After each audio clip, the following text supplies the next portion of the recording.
Daí, povo, beleza? Passando aqui, brevemente, pra te perguntar. Você sabe o que é um obsessor? Se sabe. Sabe quais tipos e quantos tipos existem? Vem comigo que eu te conto.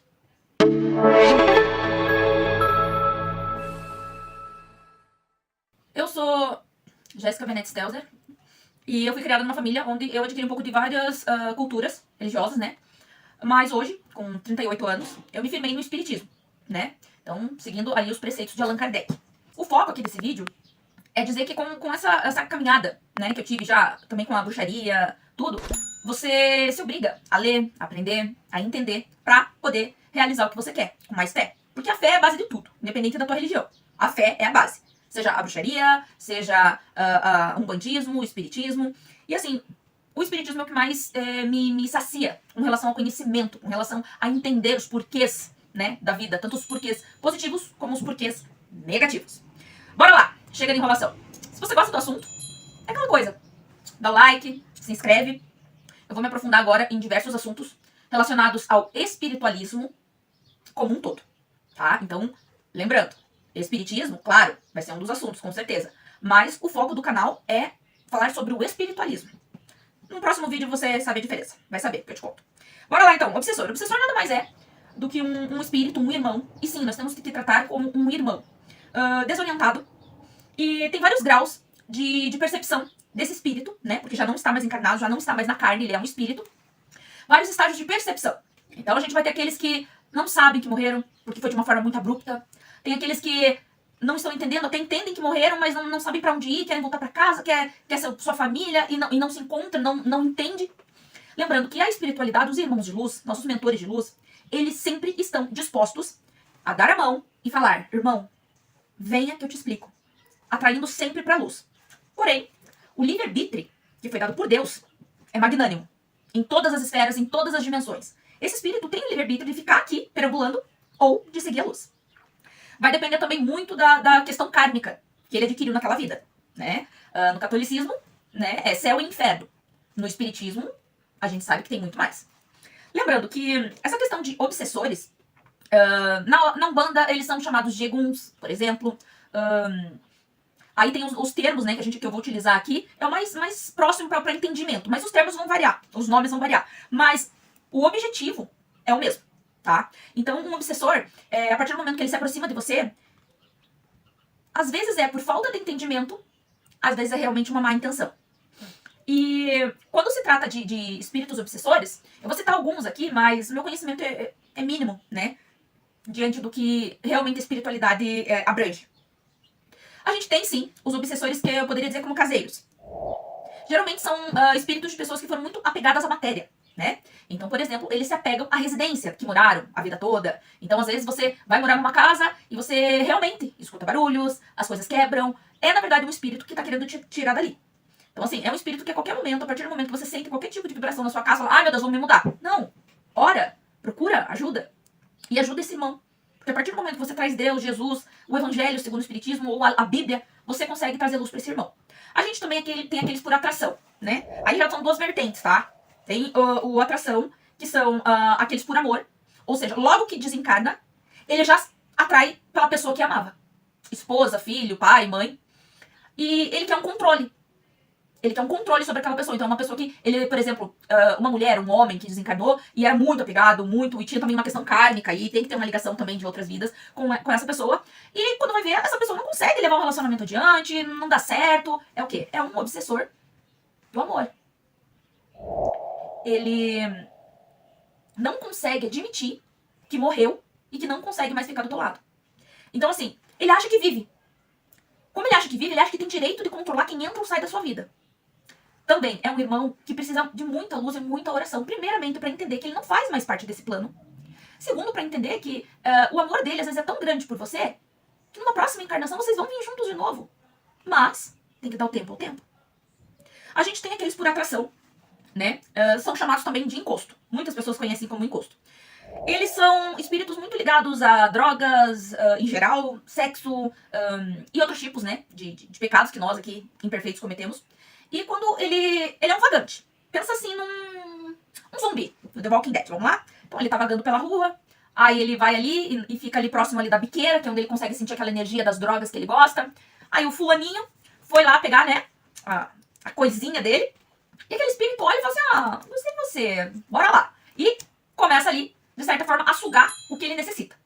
Então, sim, um espírito obsessor, na mente dele, né, uma mente, lembrando, uma mente perturbada, já de um espírito que não está mais encarnado, ele consegue saciar a vontade dele quando aquela pessoa está bebendo, ou quando aquela pessoa está fumando determinada droga, o cheiro, o gosto. Na mente dele, aquilo sacia ele. E ele vai te tentando fazer você usar cada vez mais. E quanto mais você se afasta da luz, da oração, de Jesus, mais poder ele vai ter. A gente tem o escravo também. Jéssica, espírito obsessor e escravo? Sim. Nós temos muito isso na necromancia, na magia negra, em alguns casos na bruxaria, mas quando é aquela bruxaria mais pesada, digamos assim, que é o quê? Uma pessoa aqui encarnada, com um grande poder mediúnico, porque sim, e também conhecimento de muitas artimanhas, que envolvem, às vezes, sacrifícios, envolvem linguagens específicas. Claro que eu não vou entrar aqui no assunto, porque eu não quero atrair de forma alguma nada pra mim, mas eles conseguem escravizar espíritos. De que forma? Esses espíritos, eles recebem o que eles acham, né, que necessitam. Em contrapartida, essa pessoa encarnada, ela se impõe e faz com que aquele espírito realmente acredite que ele é um escravo e que tem que obedecê-lo. Senão ele vai sofrer as consequências, né? E esse espírito, infelizmente, é assim, aqueles espíritos que realmente afetam fisicamente, psicologicamente, a ponto de chegar ao ponto de uma pessoa se suicidar devido à força desse espírito. E assim, ele não tem a clareza de que ele pode encontrar luz. Ele é muito obediente. E assim, o espírito, sim, ajuda a realizar, pratica a maldade, chega até os finalmente, que geralmente é a morte, a desgraça, entre tudo. Mas as pessoas encarnadas que estão por trás disso, vai chegar a hora delas também. Tem o autônomo, né? Ele também, ele é como se fosse o caseiro, mas assim, o autônomo, ele já tem uma percepção que desencarnou, e ele acha que ele manda. Então, por mais que mentores de luz sejam encaminhados, por exemplo, desencarnou, a mãe dele tá lá mentalizando, orando, nisso mentores de luz foram até ele, venha meu irmão, vamos seguir a luz. Não quero. Aí ele era uma pessoa que, por exemplo, era viciada em sexo. O que o autônomo vai fazer se é viciado em sexo? Ele vai ficar, morar, viver, né? Viver não. Permanecer dentro de uma boate. Como eu falei, o usuário de droga, um ambiente onde ele se sinta familiarizado. Tem esse tipo de espírito também. Que sim, como se você fosse dizer assim, Jéssica, mas não seria por atração? O atração é aquele que vai pegar e se vincular a uma pessoa e seguir aquela pessoa. E levar aquela pessoa pra cada vez mais tentar controle sobre ela. O autônomo não, ele escolhe o local que ele quer ficar, ele fica naquele local. Né? E assim, geralmente ele pode até ser atraído por uma pessoa, mas ele acaba voltando porque aquele é o ambiente dele, onde ele se sente satisfeito, onde ele vê as coisas que ele quer ver, onde ele sente o que quer sentir. Tem o vingativo, né, que na minha opinião é o mais perigoso, o mais complicado, o mais sofrido. Porque assim, às vezes um obsessor vingativo, ele pode ter morrido, lembrando que o nosso tempo aqui no planeta é diferente do tempo, a cronometragem é diferente no mundo espiritual. Então, um ano pra nós aqui não significa um ano no plano espiritual. Mas supondo, é um espírito que desencarnou uns 90 anos e que ele foi muito maltratado por uma pessoa. Ele vai ficar vagando por 90 anos e alimentando aquele ódio, porque é um espírito que ele mantém muito acesa as memórias dele, detalhadamente. Aí, você, a pessoa, né, encarnou e ele encontrou. E aquela pessoa deu aquela fraquejada, deu aquela abertura. É um espírito que vai querer fazer você sentir a mesma dor, ou pior, do que ele sentiu. Certo? É um espírito que vai ficar vinculado a você. E sim, também pode encontrar luz a qualquer momento, mas aí é a partir de você que está em dívida com ele. Está assim. Por quê? Ele te odeia tanto porque em outra vida você fez muito mal a ele. Qual seria a forma? Jéssica, meu Deus, eu vou ficar com o espírito então que me odeia por causa da vida, isso não tem solução? Claro que tem. Enquanto encarnado aqui, você pode sempre emanar luz e não se deixar abater, não ficar fraco das energias divinas. Mas você também tem que ter um entendimento que uma hora ou outra tem que ter um acerto entre vocês. E muita, digamos, a maior parte dos acertos é reencarnando com aquela mesma pessoa com um vínculo mais próximo ainda. Então, se foi um esposo e uma esposa que se odiavam, e por causa de um determinado assunto, ele matou ela e na sequência se suicidou, uma coisa bem pesada. Eles vão vir numa próxima encarnação, não necessariamente, é um exemplo, como uma mãe e um filho. Não necessariamente a mulher como mulher e o homem como homem, lembrando? A gente transmuta, tá? Mas assim, pensa assim, que vai ser uma ligação tensa, vai ser uma encarnação tensa, mas é a forma que a gente tem de ir pagando ali o nosso talãozinho de cheque. Beleza? Então, na minha opinião, o vingativo é aquele que, enquanto você der brecha, enquanto você não entender que o espiritismo e as crenças, principalmente de que há vida depois da morte, fazem com que esse espírito ele tenha um espaço muito grande para te afetar. Tem também conhecido, ele é mais conhecido, o nome é um nome bem conhecido no umbandismo, mas não dá para deixar de falar do zombeteiro. O zombeteiro nada mais é do que um espírito que, por mais que tenha ofertado-se a ele a luz, ele não quis. Porque ele gosta de brincar, ele gosta de zoar, ele é um espírito infantil, digamos assim. E a graça para ele é, por exemplo, se fingir passar por um espírito de luz. Então, tem lá um médium, mas é um médium que não está centralizado, ainda não está preparado, ainda não tem o conhecimento da comunicação ou de distinguir a vibração do espírito. Ele se faz passar por um ente querido de uma outra pessoa. Aí aquele médium começa a falar o que ele está falando, né? E aquela pessoa vai acreditando. E no final das contas, ele sai rindo.